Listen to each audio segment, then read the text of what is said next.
Hello friends, this is Dr. Ranjit Singh once again with you. Today we will discuss Aristotle's concept of tragedy. Aristotle was the first great critic of scientific literature of Greece, and even today he enjoys a distinguished place.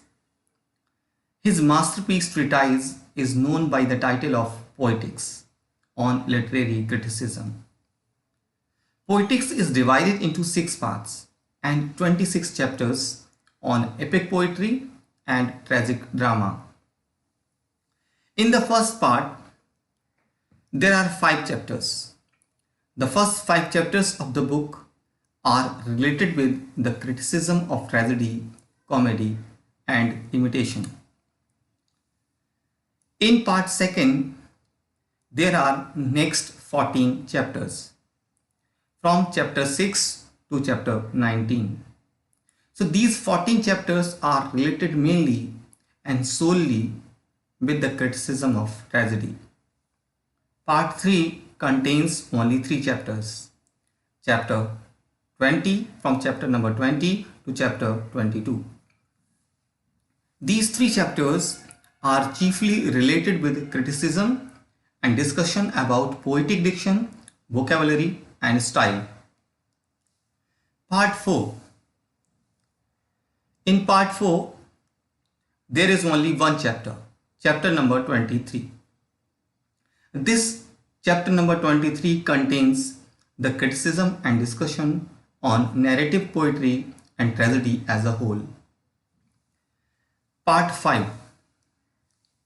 In part 5, there are 3 chapters from chapter 24 to chapter 26. These 3 chapters contain the criticism and discussion of the epic, which is also compared with tragedy. And the last part, part 6, refers to the portion where some critics make their critical remarks on poetry, and their criticism is properly answered by Aristotle in chapter number 25. Now let's move to Greek conception of tragedy.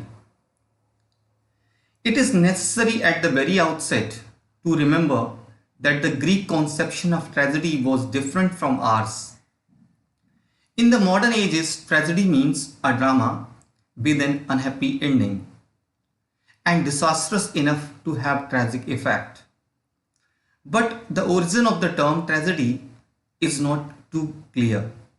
Dante, 13th century Italian poet, said that an unhappy tale was called a tragedy, or goat song because goat songs are noisy. However, the Greek conception of tragedy was that it was a serious drama, not necessarily with an unhappy ending. The essence of tragedy was that it handled serious action of serious characters, whereas comedy dealt grotesquely with grotesque characters. The Greek had their dramatic festivals, with 4 plays being performed on each day. There were 3 serious plays and 1 satire play or burlesque. Actually Greek में जो dramatic festivals होते थे वहाँ एक tradition था कि प्रतिदिन 4 place perform किए जाते थे, और उन 4 प्लेस में जो फर्स्ट 3 प्लेस परफॉर्म किए जाते थे वो सीरियस प्लेस होते थे जिन्हें ट्रेजेडी कहा जाता था, और लास्ट में एक कॉमिक प्ले होता था जिसे सटायर प्ले और बर्लेस्क के नाम से जाना जाता था. Then Aristotle discusses about the origin of tragedy and he mentions that tragedy is superior to the epic. Aristotle traces the possible origin of tragedy in his Poetics. According to him, tragedy developed from the heroic strain of poetry, which in its turn developed from the hymns sung in praise of gods and great men. Tragedy is considered by Aristotle to be a higher form than the heroic or epic form of poetry, because it was a later development. Tragedy has a greater degree of concentration and coherence than the epic and has a greater effect. Aristotle traces the different stages in the evolution of tragedy From the single singer to the addition of actors and scenery, he considers tragedy to have attained full development by the time he wrote about it. Now let's move to Aristotle's concept of tragedy. Aristotle regarded tragedy as the most important form of poetry. In part 2 of Poetics, chapter 6, Aristotle gives the famous definition of tragedy. He says tragedy then is an imitation of an action that is serious, complete, and of a certain magnitude. Here, Aristotle talks about the plot. He says tragedy is an imitation of an action, and the action must be serious, complete, and of a certain magnitude. Magnitude refers to the length of plot. In language embellished decorated. In language embellished with each kind of artistic ornament, and artistic ornament refers to the poetic devices, figures of speech, etc. The several kinds being found in separate parts of the play, in the form of action, not of narrative. Aristotle says that drama is to be performed on the stage, should be in the form of action, not in the form of narrative, a tale, storytelling only. Through pity and fear effecting the proper purgation of these emotions. This is the objective, the basic purpose, the supreme objective of a tragedy, that is to arouse catharsis through the feelings of pity and fear. Now this definition clearly falls in two parts. The first part tells us about the nature of tragedy, its object, manner, and medium of imitation. The second part points out the function of tragedy. Then Aristotle discusses how tragedy differs from other forms of poetic imitation. He says tragedy, like all other forms of art, is a form of imitation. It differs from other arts in the object, manner, and medium of imitation. Its objects of imitation are serious actions. It is always to be kept in mind that imitation in the Aristotelian sense is not slavish copying. It involves grasping and presenting the essence of a universal truth. Poetic imitation is recreation or a creative reproduction of objects. Tragedy then differs from comedy because its object of imitation is a serious action. Comedy imitates a grotesque action. The term serious has aroused controversy. Some critics say that this term serious implies weighty and important subject matters. It is something that matters and hence of permanent significance. In its manner of imitation, tragedy is different from the epic. The epic uses manner of narrative, which while tragedy represents life through acting. It differs from other forms of poetry in that it employs embellishments of pleasurable accessories of different kinds. It uses, for instance, verse for dialogues and song for the chorus. Then Aristotle suggests 6 constitutive components of a tragedy. After having given a definition of tragedy, Aristotle comes to the consideration of the formative elements of tragedy. He gives 6 formative elements of tragedy: plot, character, thought, diction, spectacle, and song. 3 of these, plot, character, and thought, are internal aspects. 3, namely diction, spectacle, and song, are external aspects. Diction and song are concerned with the medium of imitation, while spectacle with the manner of imitation. Plot, character, and thought are concerned with the objects of imitation. First of all, let's discuss about the plot. Aristotle gives greatest importance to a plot in the composition of a tragedy. It occupies a more significant role than action, and all the characters who are well knit with the plot. He further says that the tragic plot must be perfect and a complete whole.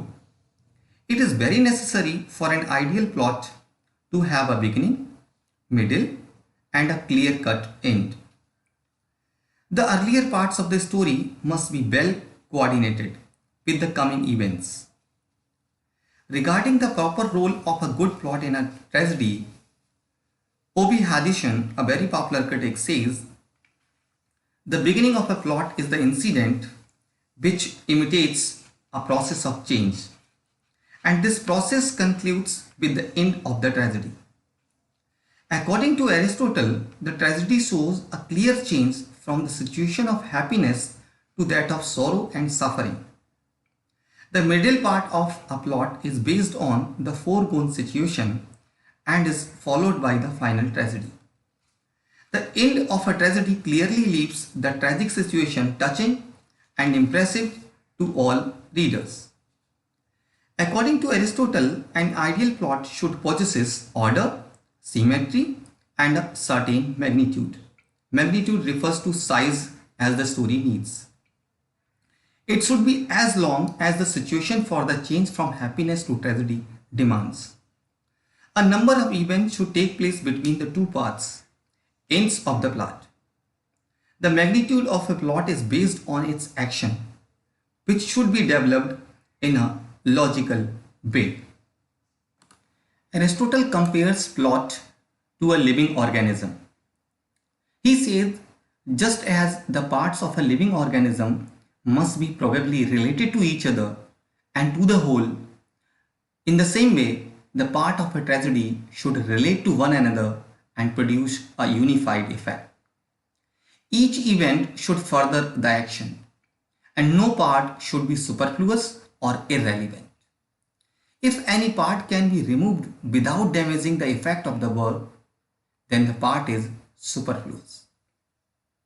Aristotle does not advocate a formal or mechanical unity, as his comparison of a plot with a living organism shows. Furthermore, unity does not arise from a play having a single hero.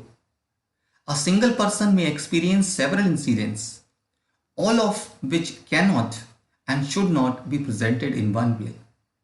Plurality of action is appropriate for any play, but not for a tragedy.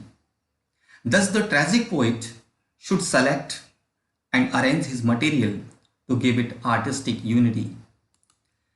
Then he discusses that the main formative elements of tragedy, and he says plot can be simple or complex. Plots are either simple or complex, since the actions they represent are naturally of this twofold description. The action proceeding in the bit defined as one continuous whole, he says, I call this action simple. When the change in the hero's fortune takes place without peripetia or discovery, and he says, I will call it complex when it involves one or the other or both. These should each of them arise out of the structure of the plot itself as to be necessary and probable of the antecedents. There is a great difference between a thing happening proper. He says simple plots have continuous movements and involve no violent change. Complex plots involve changes arising out of peripetia and anagnoses. The turns in a complex plot, it is emphasized, must arise out of the structure of the plot. Peripetia or reversal is the change in the fortune of the hero. The change of reversal in the situation is brought about by human actions, producing the results very opposite to what was intended. According to Aristotle, the action in a simple plot moves ahead in a uniform way. No violent change takes place in the course of the movement or development of the plot.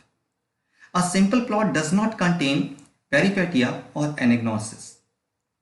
On the other hand, there is the changed intention in a complex plot. It should contain the recognition of truth in an adequate measure, and the same should be well depicted. Then Aristotle discusses about the place of characters in tragedy. The place of character, according to Aristotle, is subordinate to plot in a tragedy.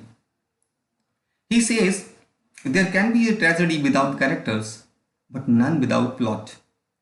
Hence, the importance of plot is very obvious. It is only the plot, not the character, which imparts much significance to the effective part of a tragedy. Character is subordinate to action. Then Aristotle enumerates four essential virtues for tragic characters, and they are that the characters must be good, characters should possess likeness, they must be lifelike. The third one, they must be appropriate, and the fourth one is they should be consistent. The most important aspect of characterization in tragedy, says Aristotle, is goodness. The character should be good. The tragic character should be better than ordinary life. Secondly, the character must be appropriate to the status or type he represents. Thus, it would be improper to ascribe valor to a woman and nobility to a slave. Thirdly, the character has to show truth to life. The character must be true representative of actual human nature, or they must be like the historical persons names they bear. Fourthly, the character should be self-consistent. A person of given character should speak or behave in a given way. The inconsistent character should be represented as inconsistent all through the play. Character should also be governed by the laws of probability and necessity. The speech and behavior of the character should be the outcome of his nature. Aristotle says the ideal tragic hero should not be perfectly good, nor utterly depraved. He should be a man not preeminently good and just, yet whose misfortune is brought about not by vice or depravity, but by some error or frailty. This error of judgment or frailty in Aristotle's term has been recognized as hamartia. He must be one who is highly renowned and prosperous. Thus, a tragic hero should be a mixture of virtue and human frailty. His misfortune should come about from an error of judgment, and he must fall from a height of glorious position. Such a man would arouse the tragic emotions of pity and fear. Then Aristotle talks about diction, and he says diction is of course the language through which the characters express themselves. The diction is a means of interpreting the thought, feelings and sentiments of the character. It includes technical devices such as metaphor, rare words, etc., made use by the poet. The language of tragedy must be highly expressive. The gift of metaphor is valuable, says Aristotle, and cannot be taught. At the same time, the language of tragedy must be clear, though not mean or low. Thought is the intellectual element in the tragedy and is expressed through the character. It is the power of saying whatever can be said or what is appropriate to the occasion. Thought is there whenever something is proved or disproved. Thought and diction are related in the sense that it is through diction that thought is expressed. The speech of the character expresses his views and feelings. Then Aristotle talks about the spectacle. He says that the spectacle has more to do with the stage effects. A successful poet depends on his own writing than on spectacle to produce the effect he wants. Fear and pity, for instance, can be produced by spectacle, but that would be rather vulgar. A spectacle obviously means the appearance of the actors on stage, costume, scenic effect, and so on.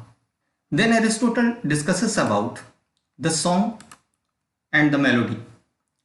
Song or the lyrical element is to be found in the choric parts of a tragedy. It is the embellishment spoken of earlier which distinguishes the tragedy from the epic.